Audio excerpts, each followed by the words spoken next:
आज ब्याह जी का दूसरा दिन और ब्याह जी आ गए, उनके स्वागत में फूल ला रखे हैं।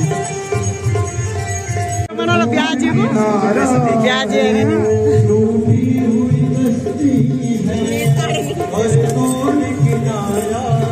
ब्याह जी के स्वागत में।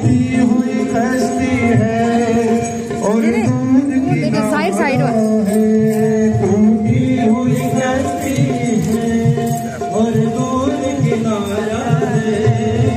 ये द्वार अब लाज रखो मेरी, अब लाज रखो मेरी, मुझे तेरा सहारा है। अब लाज रखो मेरी, अब तेरा सहारा है। हरि ओम स्वस्ति न इंद्रो स्वस्ति नः पूर्वा विश्ववेदाः स्वस्ति नक्षत्रो हरिष्ठनेमिः स्वस्ति नो बृहस्पतिर्दधातु। तेरा दर तो हकीकत में, तेरा दर तो हकीकत में दुखियों का सहारा है। तेरा दर तो हकीकत में दुखियों का सहारा है।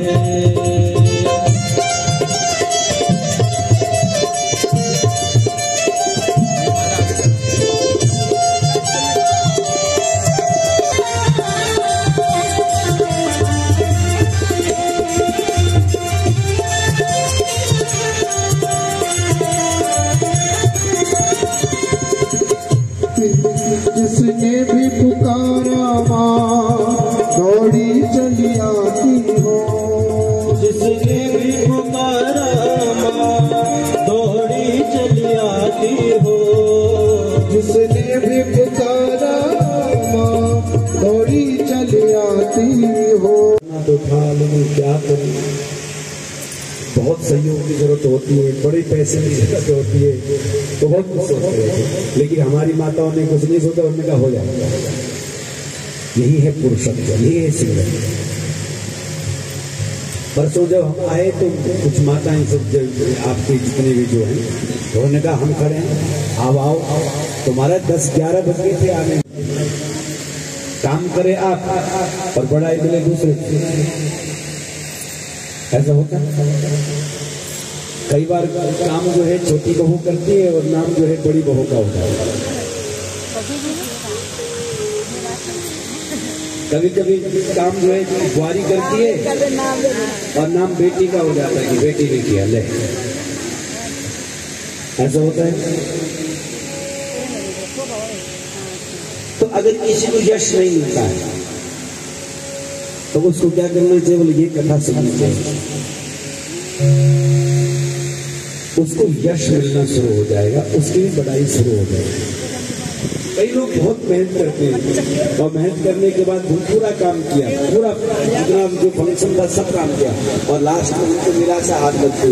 हाँ किया तो बोले बहुत अच्छा काम हुआ, बहुत अच्छा किया तुम लोगों ने। अरे हाँ किया, लेकिन व्यास जी ने तो हमारा नाम ही नहीं लिया। हमारे चाहे कुमाऊं प्रांत हो चाहे गढ़ प्रांत हो, कितने श्रेष्ठ से श्रेष्ठ लोग वहां पैदा। तो पौरुषत्व जो है ये किसकी कृपा से मिलता है? माँ भगवती जगदम्बा की कृपा से। तो श्रीमद अगर किसी के अंदर में थोड़ा ऐसा वो हतोत्साही रहता है और कॉन्फिडेंस की कमी है, निर्णय लेने का सामर्थ्य नहीं है, तो आप कथा सुनो। श्रीमद देवी भागवत की कथा आपको बल देती है, शक्ति देती है, आपको विवेक देती है, आपको भीतर से ऊर्जायमान करती है, आपको सर्वशक्तिमान बना देती है, भीतर से निर्णय लेने की क्षमता देती है आपको भीतर से। इसलिए क्या करें, ऐसे ही जैसे सुखदेव ने देवी भागवत की कथा को सुना, आप भी सुने, तब पौरुषत्व की प्राप्ति करा देंगे। अब तीसरा एक महात्म्य और है, वो तीसरा महात्म्य है, एक ऋषि हुए और अपने पद को फिर से प्राप्त कर सकता है यदि देवी भागवत की शरण में वो आ जाए। तो माँ भगवती की जो शरण आता है उसको निश्चित ही उसका स्थान प्राप्त हो जाता है। ऐसी श्रीमद देवी भागवत की महिमा का यहाँ पर वर्णन किया। और कितनी इसकी क्या इसका नियम है, किस तरह से देवी भागवत की कथा को सुनना चाहिए, कितने दिन सुनना चाहिए, सारा विधान बताया। 9 दिन तक देवी भागवत की कथा को सुने, महीने के किसी भी दिन सुन सकते, वैसे कभी भी देवी भागवत की कथा को सुन सकते हैं, पर अगर वो शुक्ल पक्ष प्रतिपदा से हो तो ज्यादा अच्छा, अगर वो चैत्र का नवरात्र हो तो और भी अच्छा। 4 नवरात्रों में एक कोई नवरात्र हो, बहुत अच्छा, श्रेष्ठ समय है। तो पवित्रता के साथ में शुभ संकल्प को लेकर के मां भगवती जगदम्बा को मन में उठा करके इस अनुष्ठान को करें पवित्रता के साथ। कैसी कैसी सावधानी से कथा को सुनना चाहिए, यहाँ कहते हैं एक चित्त हो करके मां भगवती का मन ही मन स्मरण करते रहना और कथा को सुनना, ध्यान से सुनना और सावधानी से सुनना। तो जो सावधानी से कथा का श्रवण करता है उनको निश्चित ही कथा का फल प्राप्त होता है। सावधानतया सुनो तदहम ते विधास्यामि। ऋषियों को भी कहा कि भाई हम तुम्हें कथा तो सुनाएंगे लेकिन तुम्हें सावधानी से सुनना पड़ेगा। जो लोग सावधानी से कथा नहीं सुनते उनको इसकी महिमा का बोध भी नहीं होता, उनको ज्ञान प्राप्त नहीं होता, इसलिए सावधानी हो सुनना और आदर के साथ में सुनना। यहां तो ये तक बता दिया गया कि जिन व्यास जी के मुख से आप कथा सुन रहे हैं उनके प्रति भी आपकी श्रद्धा हो। बिना श्रद्धा की कथा यदि सुनी जाएगी तो वो बैठेगी नहीं हमारे चित्त में। इसलिए वक्ता का ऐसा चयन होना चाहिए जिनमें हमारी आपकी सहज श्रद्धा हो, सहज श्रद्धा। ये तो ज्ञान की पीठ है, ये तो गुरु की पीठ है। और इस पीठ पर ऐसे व्यक्ति का चयन हो कि जिसमें हमारी खूब श्रद्धा हो, खूब हमारा भाव हो, आदर हो। सन्ति लोकस्य बहवो गुरवो गुरुमप्यत। सन्ति लोकस्य बहवो गुरवो गुणजन्मतः। लोकस्य बहवो गुरवो गुणजन्मतः। इस लोक में, इस संसार में बहुत सारे गुरु हैं, बहुत सारे गुरु। आप जिनसे कुछ सीखते गुरु हैं। किस तरह से गुरु हैं बोले गुणतः, गुण के कारण गुरु हैं, जन्म के कारण गुरु हैं। कुछ लोग जन्म से ही गुरु पद को प्राप्त कर लेते हैं, कुछ गुणों की विशेषता के कारण गुरु पद को प्राप्त कर लेते हैं। गुरवो गुण जन्मतः परंतु सर्वे साम अपिते साम च। पुराण के ज्ञान को ठीक से समझने वाला है वो पुराण के गुरु सब गुरुओं में श्रेष्ठ माना है। पुराण क्या परो गुरु। इसलिए पौराणिक जो ब्राह्मण है उन्हीं के मुख से इन कथाओं को श्रवण करना चाहिए, उन्हीं को व्यासासन पर विराजमान करना चाहिए। पौराणिको ब्राह्मणस्तु कौन होना चाहिए?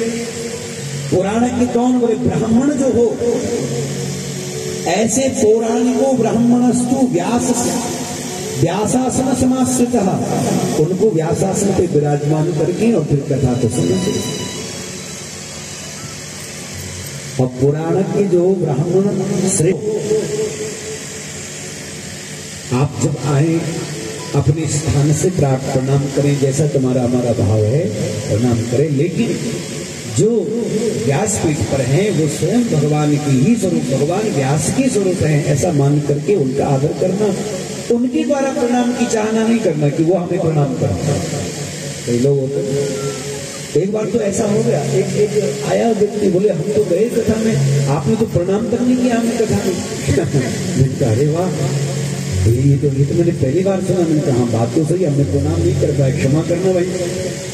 कुछ लोग इस अपेक्षा से जाते, उस समय मैं छोटा ही था, अभी भी छोटा ही हूँ, पर उस समय ज्यादा ही छोटा था। तो कहा तुम तो बिल्कुल व्यास के बैठ गए, तुम तो प्रणाम भी नहीं किया हमको। तो यहाँ कहते हैं ये जटुंगासनारूढ़ा कथा श्रवन्ति दाम्भिका। व्यास पीठ से ऊपर आसन पर नहीं बैठना चाहिए। व्यास पीठ से ऊपर आसन में बैठ जाते हैं कई बार लोग। उनसे ऊपर आसन पर बैठने वाला जो व्यक्ति है ते वायसा भवन्त्यत्र, वो अगले जन्म में क्या बनता है? बोले कौवा बनता है। वो वायसा भवन्ति और निरयात्मा। और ये श्रवन्ति कथाम वक्तुम समासन समा आसन संस्थिता, समान आसन संस्थिता। जो व्यास पीठ के बराबर वाले आसन में बैठता है कि भाई देखो मुझे नीचे नहीं आसन लगाना, मैं कथा सुनने आऊंगा लेकिन नीचे नहीं, या तो पहले ऊपर होना चाहिए, तो कम से कम बराबर तो बैठाना व्यास को। हाँ, ऐसा नहीं कि हम नीचे बैठेंगे। तो उनके लिए भी यहाँ लिखा, क्या लिखते हैं? ये श्रवन्ति कथाम वक्तुः समानासन संस्थिता गुरु तल्प समम पापम लभन्ति नरकालय। गुरु हत्या का पाप उसको लगता है और निरय आत्मा को वो अनंत काल तक भोगता है। और कहते ये चाप्रणम्य सुनवन्ति ते भवन्ति विषद्रुमा।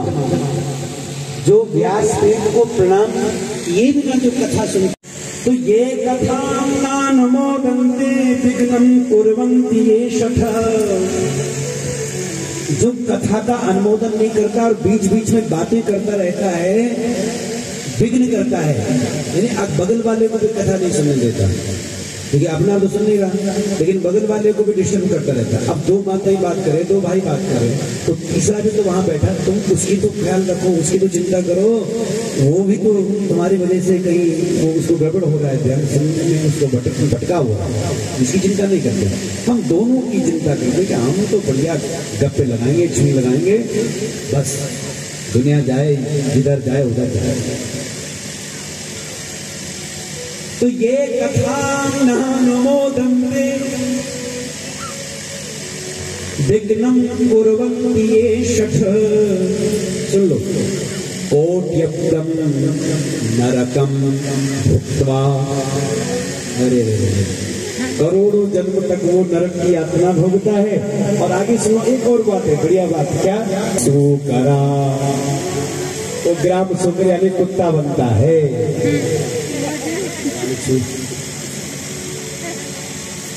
आए थे यहाँ कथा में देवता बनने के लिए, कुकुर बन जाऊंगा।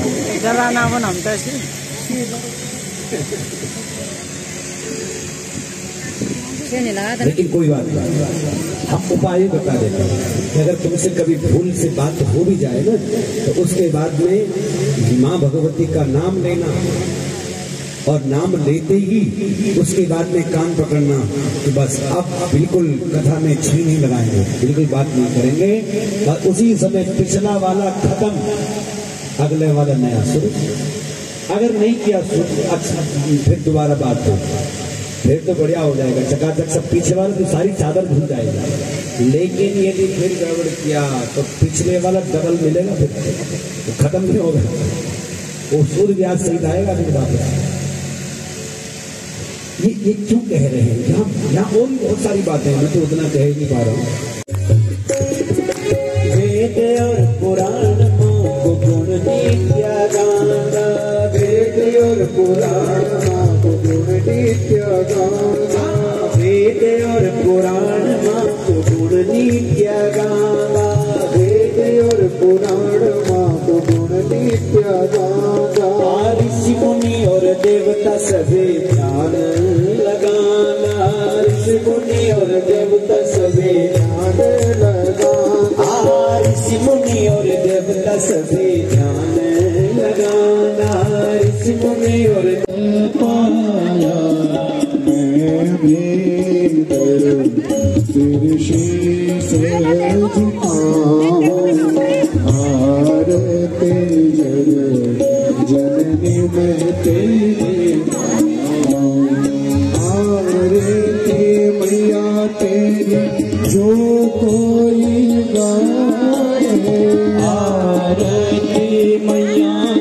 और बिल्कुल जो कोई गावे भक्त सभी सुख संपत पावे, सुख संपत पावे। मैया चले कमल रज चाहो, आरती जननी में तेरी गाऊं, आरती जननी में तेरी गाऊं। तुमेव माता च पिता तुमेव, त्वमेव बन्धु च सखा त्वमेव विद्या द्रविणो त्वमेव, त्वमेव सर्वं मम देव। नाना सुगन्ध पुष्पाणि यथा कालोद्भवानि च, पुष्पाञ्जलिर्मया दत्ता ग्रहाणां परमेश्वरो। बोल साची दरबार की जय।